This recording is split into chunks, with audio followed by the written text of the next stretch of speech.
Have you ever stepped into a new relationship and everything felt too perfect to be real? The expensive gifts, the endless calls, the sudden confessions of "I love you" after only a few days. At first, it feels like fate has finally smiled on you. You believe you've found your modern fairy tale, your long-awaited soulmate. But then, the sweetness turns heavy. The gifts no longer feel like kindness, but chains. The messages are no longer care, but control. And a haunting question rises inside you: is this truly love, or a carefully disguised power game? Marcus Aurelius once reminded us, "Not everything that glitters is gold. Look at the essence, not the appearance." That wisdom matters more than ever today, because in the shadows of affection, manipulation often hides. In this episode of The Stoic Habit, we will uncover the 6 signs of love bombing, so you can see clearly what is real love and what is a dangerous illusion. Stay with me until the end, because learning these signs could protect not only your heart, but your freedom. And if you want to keep walking this stoic path with me, subscribe now. Let's rise stronger. Together. Part 1. What is love bombing? Love bombing, it sounds romantic, doesn't it? After all, who doesn't want to feel adored, wanted, cherished? But picture this: you've been dating for just a week or two, and suddenly you're showered with expensive gifts, called a soulmate, promised a forever future. At first, it feels intoxicating, like you've finally stumbled into the fairy tale you've been waiting for.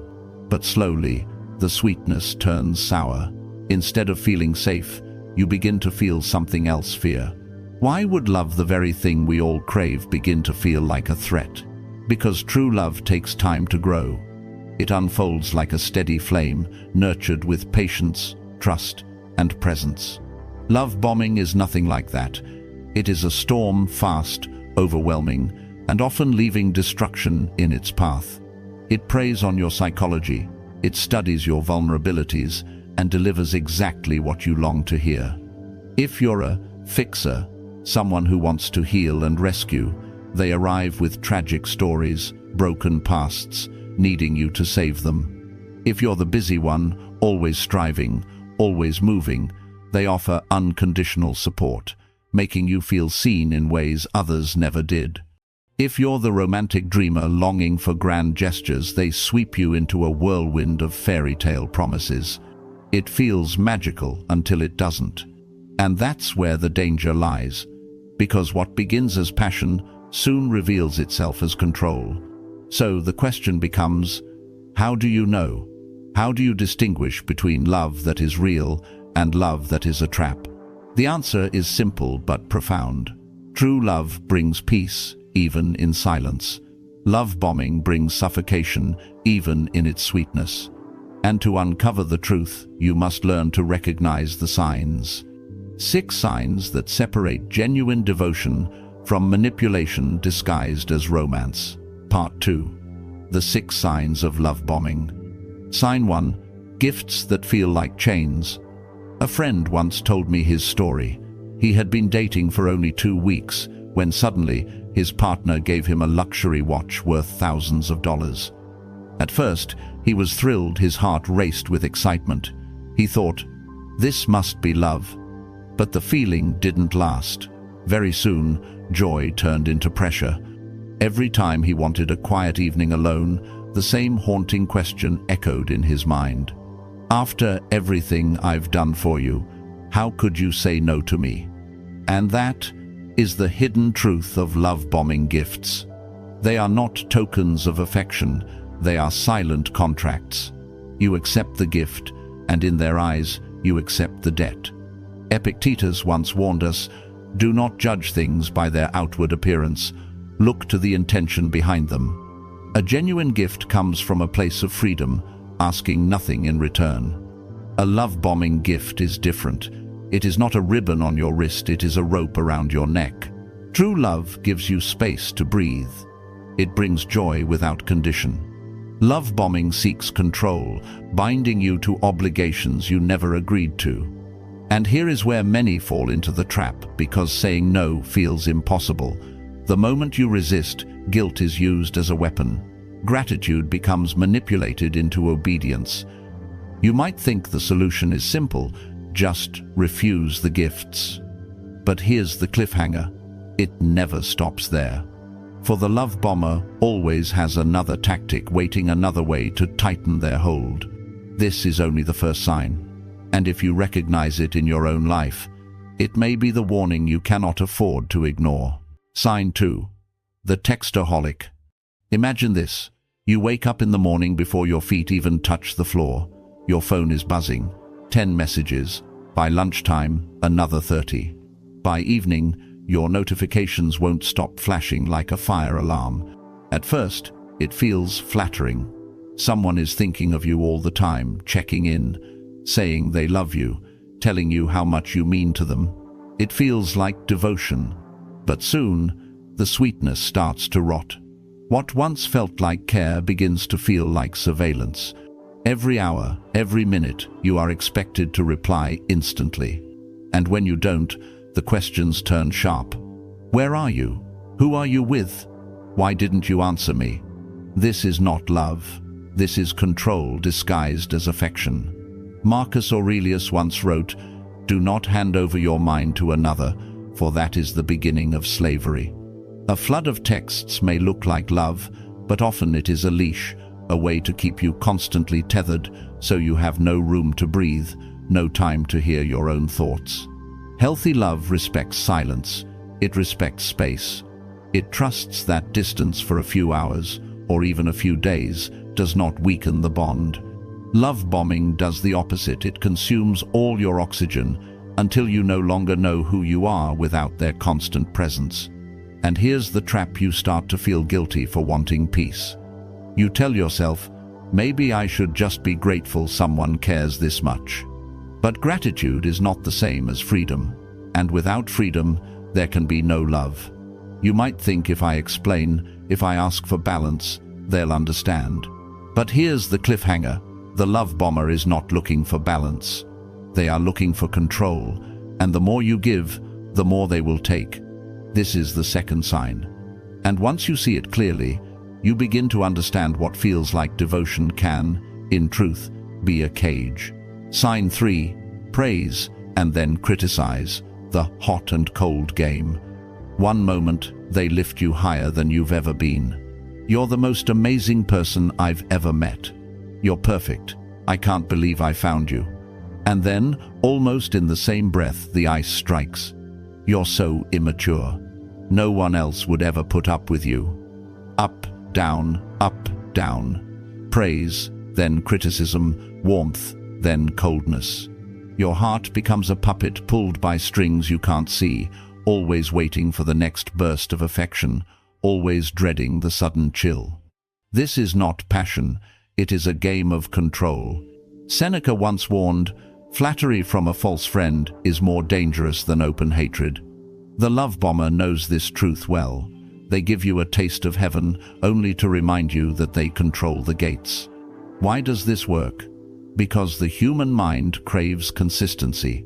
When someone alternates between worship and rejection, your brain begins to chase the high of their approval, like a gambler chasing a win.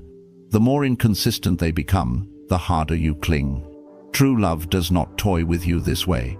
Real devotion is steady. It builds trust instead of breaking it. It heals instead of wounding. But love bombing thrives on instability. It creates dependence by making you doubt yourself. And here's the cruelest part: you start believing their words. You think, maybe I really am too sensitive. Maybe I should change. Maybe I'm not enough. But the problem is not you. The problem is the manipulation. You might believe that if you just love them harder, if you prove your worth, the warmth will stay. But here's the cliffhanger. The warmth was never real. It was bait. And the coldness was always waiting. This is the third sign. And if you've felt this roller coaster in your own life, know this: love should not make you fear the next drop. Sign 4. The demand for all your attention. Picture this. It's Friday night, your best friend's birthday dinner. You've planned it for weeks. You're excited to celebrate, to laugh, to share stories. But then, your partner calls, "Cancel it. Stay with me. If you really loved me, you'd be here." And when you politely explain that you already have plans, the storm begins. "Oh, I see. I guess I'm not important enough. Maybe I should just go out with someone who actually wants to be with me." This is not love. This is possession. Marcus Aurelius once wrote, "We were made for community, for fellowship. To separate a man from his friends is to wound his very nature." True love honors your bonds with family and friends. It supports your life instead of consuming it. But love bombing does the opposite. It isolates. It convinces you that their attention is the only attention that matters. And once you are alone, cut off from your support, you are easier to control. At first, you may surrender a little. You skip one dinner, one gathering, one call with your parents. You tell yourself it's just compromise. But soon, compromise becomes habit. And habit becomes isolation. This is how power is gained, not by giving, but by taking, not by loving, but by demanding. And here's the painful truth: you start to believe them. You wonder if you really are selfish for wanting a life beyond them. But remember, this selfishness is not spending time with those who love you.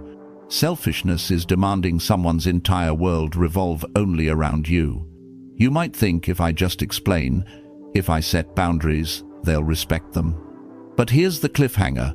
Boundaries to a love bomber are not lines to honor. They are walls to tear down. This is the fourth sign. And once you see it, you understand love that demands all of you is not love at all. Sign 5. Disrespect for boundaries. Imagine you finally gather the courage to speak. You say, "I need a little time for myself today. I have work to finish. I just need space to breathe." A healthy partner would nod. They would respect it. They might even admire your honesty. But a love bomber, they ignite. "So you don't love me enough? If you really cared, you'd want to be with me every second." And suddenly, what should have been a simple boundary becomes an accusation. Epictetus once reminded us, "It is not what others say or do that disturbs you, but how you allow yourself to respond." The love bomber knows this well. They twist your words until you feel guilty for protecting yourself. They turn your no into evidence against you. But here is the truth. Boundaries are not walls to push people away. Boundaries are doors that keep a relationship healthy. They are the frame that allows love to grow without suffocating. Real love respects those doors. It knocks before entering. Love bombing, it breaks them down. And the danger is this: little by little, you stop setting boundaries altogether. You think, maybe it's easier if I just say yes. But with every yes that goes against your soul, a piece of your freedom is lost. Marcus Aurelius once said, "If you give away your inner fortress, do not blame others when it falls." Your fortress is your boundary. It is your right to say, "This is who I am, and this is where I stand." You might believe that keeping the peace is safer than holding the line. But here's the cliffhanger.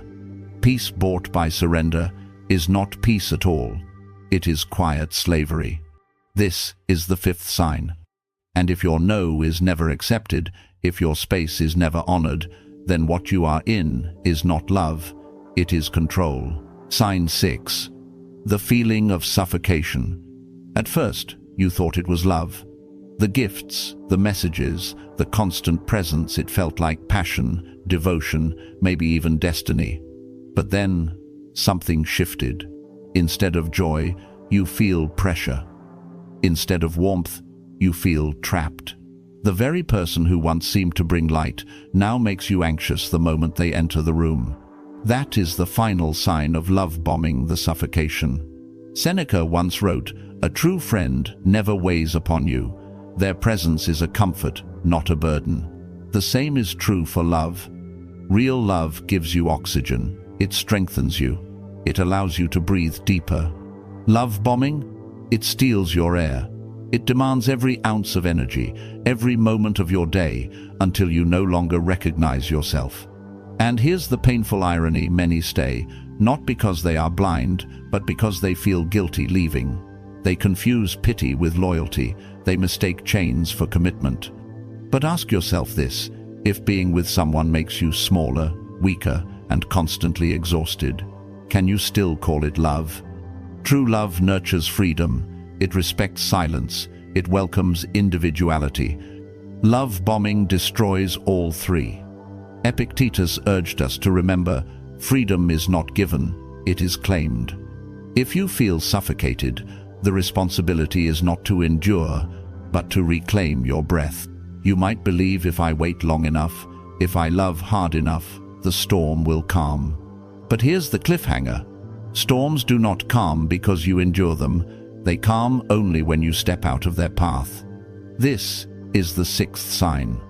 And when you recognize it, the suffocation, the anxiety, the loss of peace, you are faced with a choice: remain in chains or walk toward freedom. Part 3. How to protect yourself and the Stoic message. When everything feels too fast, take a step back. If the pace feels like a storm, pause, breathe, and let the dust settle. One simple practice: keep a journal. After each meeting, each conversation, write down how you feel. Do you walk away with joy or with exhaustion? Do you feel free or do you feel trapped? Another test: set one small boundary, cancel a date, say no to a request. Watch carefully how they respond. If they remain calm, if they respect your choice, then maybe what you have is real. But if they explode, accuse, or guilt you for protecting your time, then you've seen the red flag. Seneca once said, "He who cannot endure a small refusal cannot be trusted with greater things." That truth applies to love as well. Because love bombing is an illusion. It blinds you with sparks, only to leave you in ashes. It is not love, it is control. Stoicism teaches us something different. True love never enslaves. True love frees.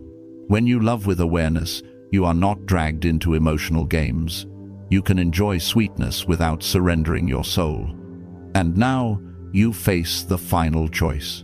Will you chase the fireworks bright, dazzling, gone in an instant? Or will you choose the steady flame, quiet, enduring, strong enough to warm you for a lifetime? The answer, as always, rests in your hands. Conclusion. Love bombing thrives because of something deeply human. We all crave love, praise, and attention. But Stoic wisdom reminds us your worth does not come from gifts, your peace does not come from texts, and your freedom does not come from someone's approval. All of it lives within you. If you've recognized these 6 signs in your own life, remember, you have the right to walk away, the right to protect your inner freedom, the right to love yourself first. Share your story below and write this simple pledge: I choose freedom. And if this message resonates, subscribe to the Stoic Habit, where together we rise stronger, freer, and wiser.